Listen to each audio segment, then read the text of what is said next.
What's up, you guys? Welcome back into iHeartRadio's official wrestling podcast, the Battleground Podcast. And this weekend, it is a big weekend. Friday, September 27th, Saturday, September 28th. TNA Wrestling comes to Spartanburg Memorial Auditorium, a place that our guests today know quite very well. It's in their backyard. Give it to Hardy Boys joining us on the show. Thank you. Yeah, man. We are in Spartanburg, South Carolina this weekend. We're there on Friday and Saturday. On Friday, we are wrestling ABC. It's a first-time ever matchup. It should be hot. They're former three-time TNA World Tag Team Champions. Myself and my brother, we are two-time former World TNA Tag Team Champions. And then on Sunday, hopefully it didn't get too heated that night. On Saturday, both teams are teaming together. We are teaming with ABC to take on All of the System, which is going to be a crazy, insane 8-man tag team. That's a crazy weekend, yeah. And the best thing about it for us is that we are in Hardy country. You know, we're from North Carolina, but these South Carolina people, there are folks too. This is Hardy country, no doubt. Absolutely, for sure. And of course, also at these shows, you're going to be able to meet some of your favorite TNA wrestling stars, including the Hardy Boys, Joe Hendry, and many, many more.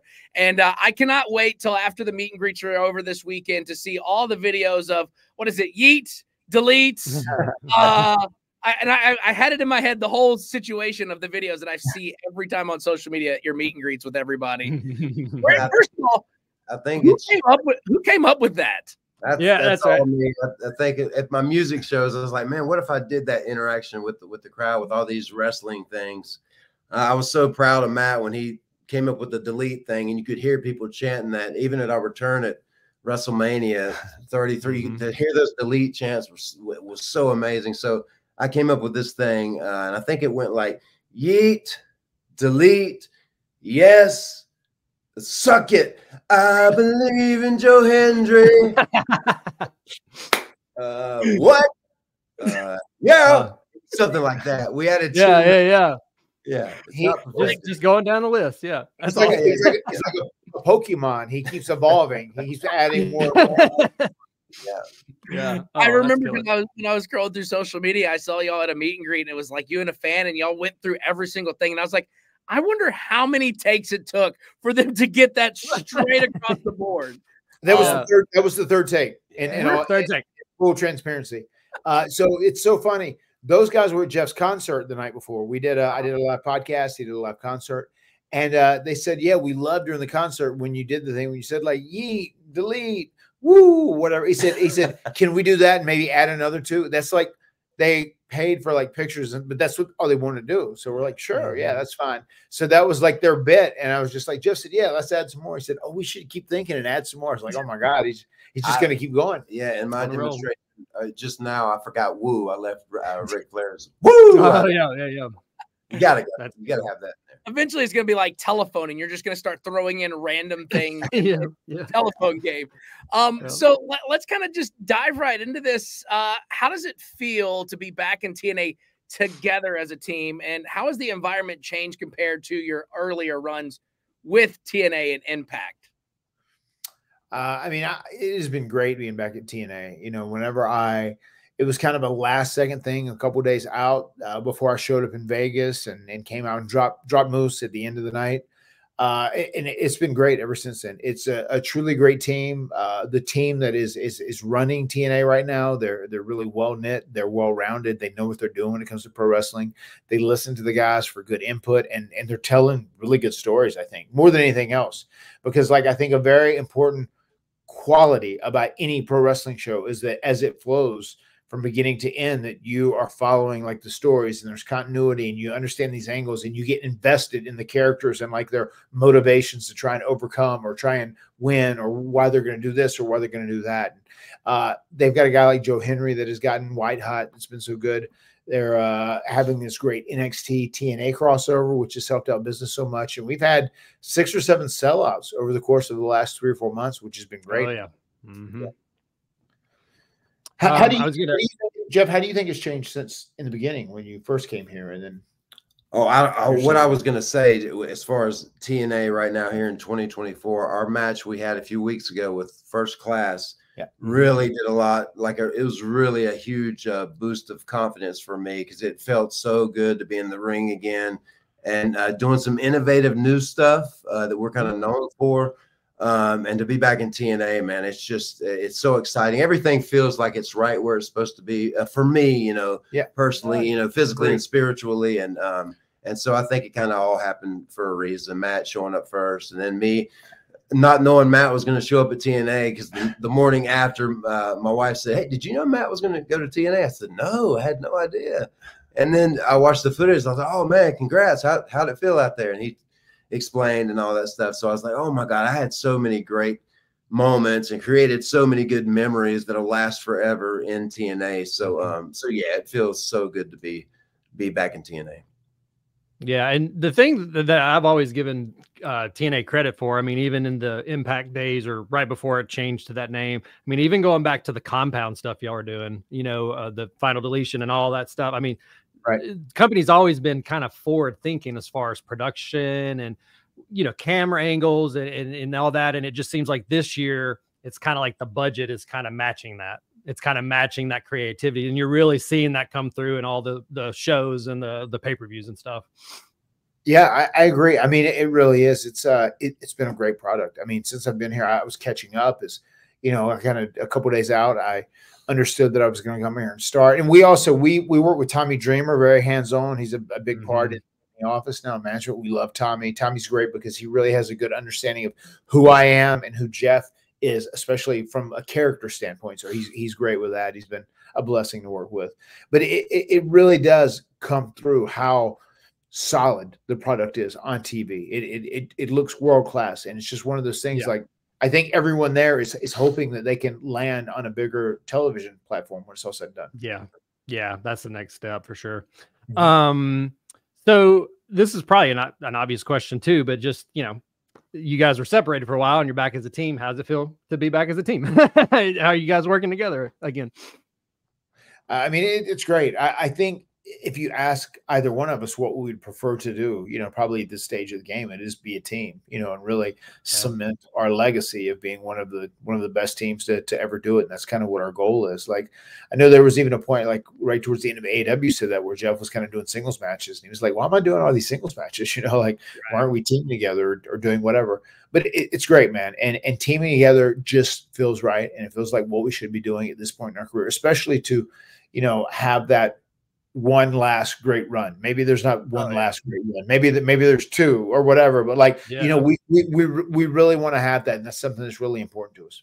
And even this weekend in Spartanburg was super exciting for me. We got 2 or possibly 3 new tag team moves to try out. So, man.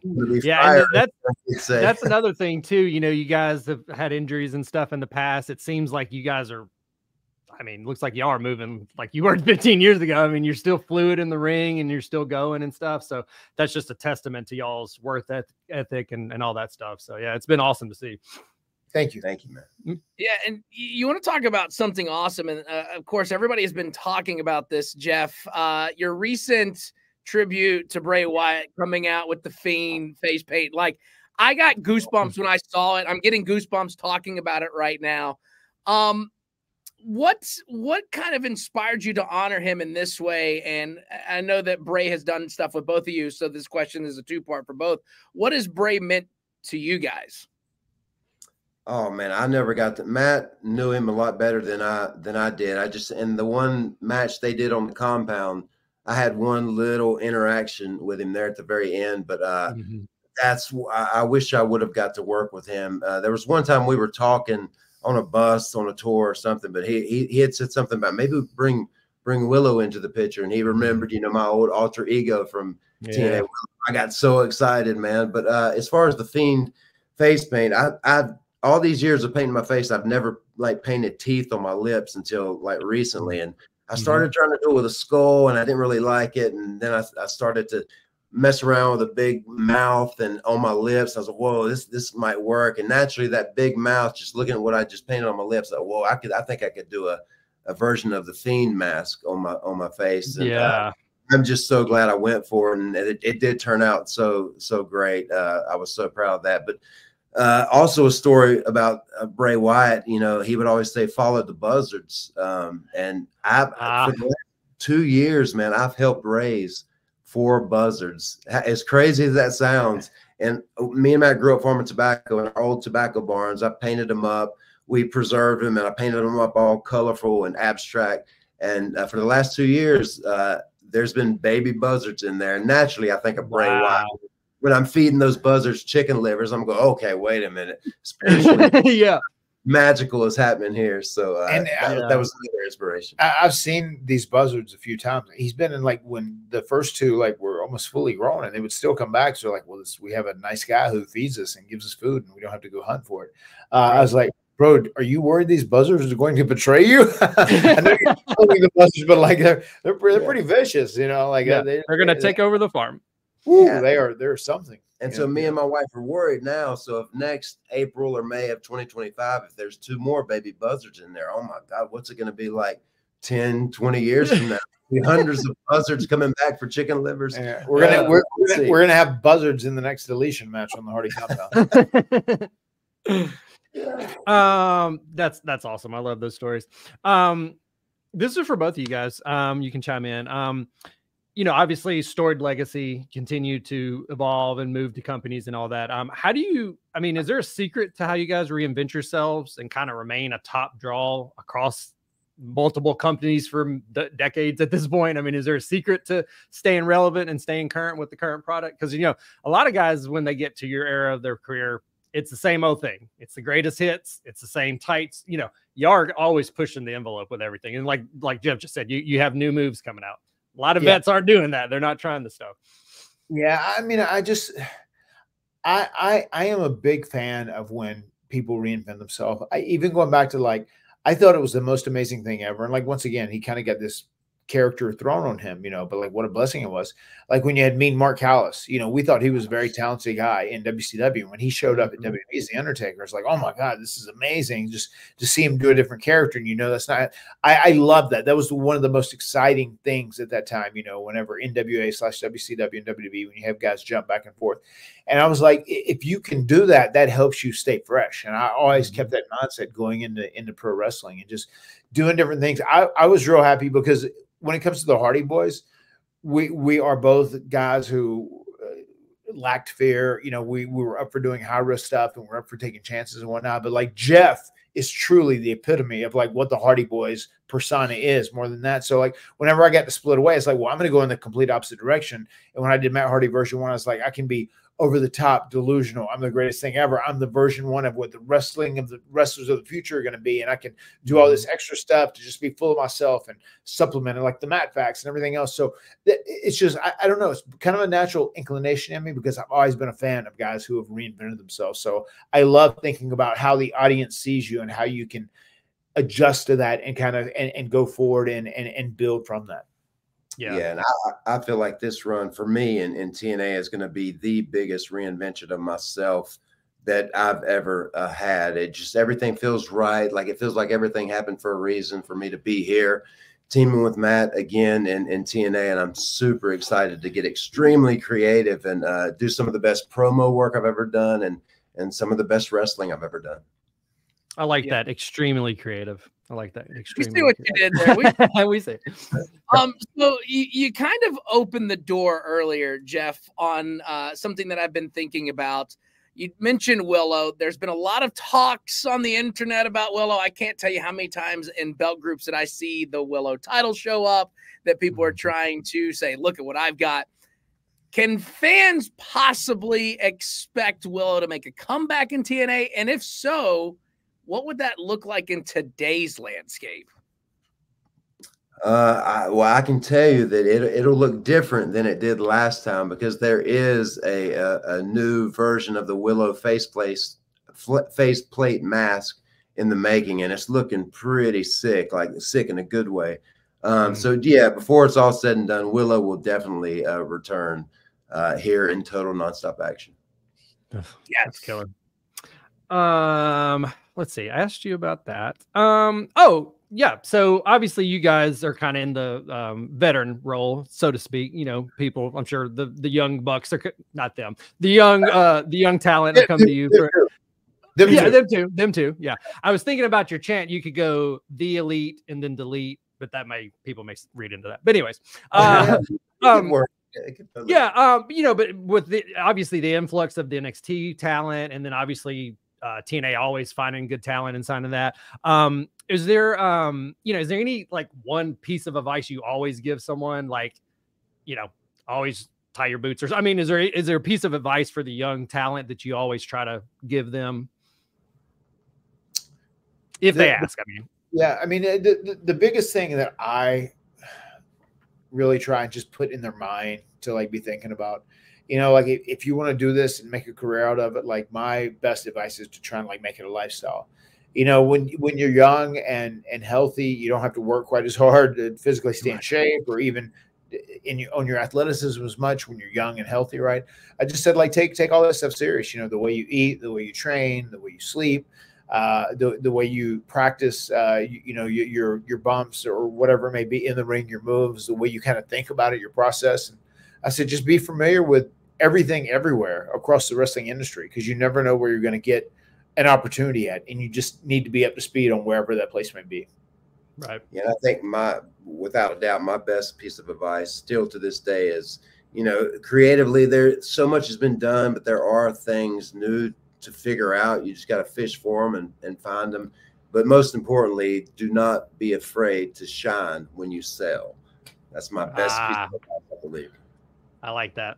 That's good. There's some solid stuff. Of course, this weekend, TNA is in Hardy Country, Spartanburg Memorial Auditorium, Friday and Saturday. Of course, you can grab tickets right now, Ticketmaster.com. There's also going to be some special meet and greets as well at these shows, so grab those quickly. Now, before we let you go, we always have fun at the end of the show. We always like to ask a fun question, and by we, I mean we turn to the computers. We don't have a Vanguard. We have a Chat GPT. I see. So ChatGPT wants to know, if you two had to face each other in a no-holds-barred match, but the only weapons allowed were things that you would find in your mom's kitchen, what's the first thing you'd grab, and who's walking out the winner? First one would be the big, heavy metal pan. I would start with that. Standard. Yeah, that's a standard. Gosh, yeah, that's a good one. I would go for the microwave, or something that I could possibly burn you with to really like stun you to the point of no return, but not kill you. But, I would try to go Freddy Krueger on. I don't even think we had microwaves back then. Yeah. Also, our mom would like. She would take lots of vegetables and she would put them in mason jars and then seal them up so they would save over the over the winter and whatnot. And we'd pull it out whenever it needed to be. I would also grab some of those mason jars and try and smash those like I'm in a crazy death match or something. Yeah. I was thinking maybe one of you to say pizza cutter, but that's a little death matchy, So, but yeah, those are solid answers. Well, a big piece of frozen meat. That's what I would do. Here we go. Yeah. I gotta tell you, it's not often that I get like starstruck on the show, but I just want to say thank you for coming on. As a big wrestling fan, when I found out that we were getting the Hardy Boys on, you guys were a crucial part of my life growing up. Watching, I did swanton bombs off the bed. We see the memes. I did every single thing you could think of. I even did the dance. And he was at the first TNA pay-per-views in 2002. Yes. And went to them almost every week. There's pictures of him every and Wednesday, Nick Aldis, Samoa Joe, everybody. Very cool. So I just want to say it's an honor and a privilege to have you guys on the show, and thank you so much for coming on today. Thank you guys for having us on here. Yeah, we're very excited. Friday and Saturday, Spartanburg. We're going to be at the Memorial Auditorium, and it's going to be hot. There's going to be great matches both nights, and we are going to be on both meet and greets. Joe Henry as well. We're doing double duty. We'll be on the meet and greet Friday night and Saturday night. So we look forward to seeing you there in Hardy Country. Yeah, and I definitely, being you were back there at the first TNA shows, I definitely want to re-record a new version of Modest and bring that song back, man. 'Cause that was such a story of who I am, down to earth, and that fame in wrestling is not going to change me, and remaining modest through and past the top. So yeah, I'm looking forward to that as well.